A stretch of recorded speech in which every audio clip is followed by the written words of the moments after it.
Test in 5, 4, 3. Hello and welcome to Room 435. In this episode of Q Points, I want to show you some of the steps that you'll need to be aware of when you're working with professionally designed templates, like this template that we offer for purchase from Room 435 called Hoop Harmony. Of course, one of the obvious changes that you'll want to make is to rebrand the template with your colors, fonts, and possibly change out the storyline characters with the ones that you prefer to use. So let me show you the ways to streamline those changes. First, you're going to select the Slide Master panel by going to the View menu and then choose Slide Master. With professionally designed templates like this one, you're more than likely going to have more than one Slide Master.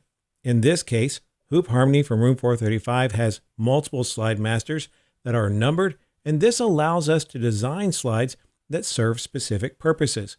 Some might be used for titles, others for basic layouts, and others for interactions and menus.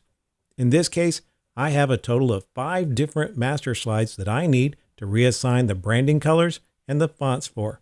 It's very important that you realize that each slide master requires colors and fonts be assigned to them individually. I'll go back up to the first slide master, and then I'm going to select the drop-down for colors from the slide master menu, and then select the color scheme that I've set up for an imaginary brewery that we're going to be converting this template to their branding. While I still have this first slide master selected, I'm going to change the font assignment. For our brewery, we're going to use the preset for Century Gothic instead of the preset that's currently assigned using the articulate fonts. Notice how all the slide layouts under this category have now updated to the colors and fonts that we selected. Next, I'll need to repeat these steps for the remaining slide masters 2 through 5. While I'm making these changes, let me mention 2 things regarding colors and fonts used in this template. For those of you who are familiar with theme color assignments, we designed Hoop Harmony to use the primary color of Accent 1. Regarding fonts, we're leaving the decisions about creating and assigning font styles to you. But we highly encourage you to take advantage of font style assignments for ease of managing your design as well as elevating the accessibility of your projects. Next, I'll close out of the master slide panel, and we can see that all of the slides in our template have now updated with the new branding that we just assigned for converting this corporate looking template to one for our brewery to use in training their employees. With our brewery in mind, I think you'll agree with me that the corporate characters used in the template are not appropriate. We want the characters that are used to have more of a casual appearance. While it's perfectly acceptable to go to each slide where a character is used and choose the option to replace them one at a time, I think we could work a lot smarter. For example, in this template, we have characters that have been cropped into circular shapes, and it could take more time to format the newly selected characters to fit. So let me show you a shortcut. Select the View menu and then click on Media Library.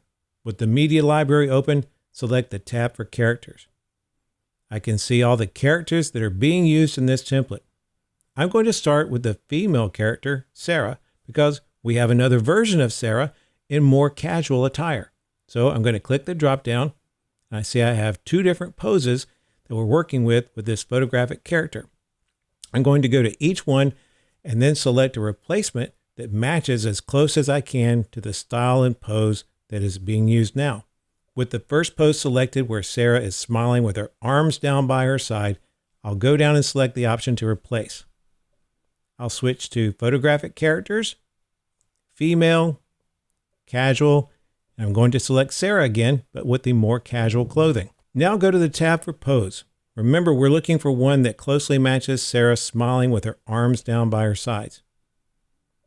Now that we have replaced the one pose, we'll see that there's 3 characters total in the media library. So let's replace the second corporate pose for Sarah, where she has both hands on her hips.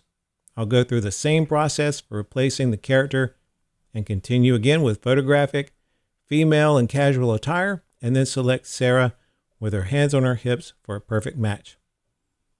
Our panel shows we're back to 2 characters again, and I need to make changes to the male character, Alberto. Now, unfortunately, we don't have a more casual version of Alberto, so I'll need to change his poses out to a different character, and I'm going to select Robert and then go through the same steps as I did with Sarah. And through the magic of video editing, I have completed the replacement of the male character in record time. So let's go out and take a look at the characters used throughout Hoop Harmony to see if they are all successfully changed to the new choices, and it appears that they were. We can even see that Sarah was replaced inside the circular cropped shape without any reformatting required. Now, I can't say that it'll always be that easy, but I can say that the updates should be minimal.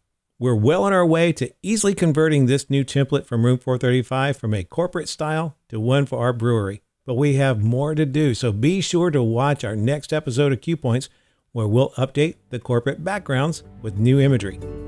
Have a great day, and remember, report to Room 435 if you're interested in purchasing one of our professionally designed articulate storyline templates.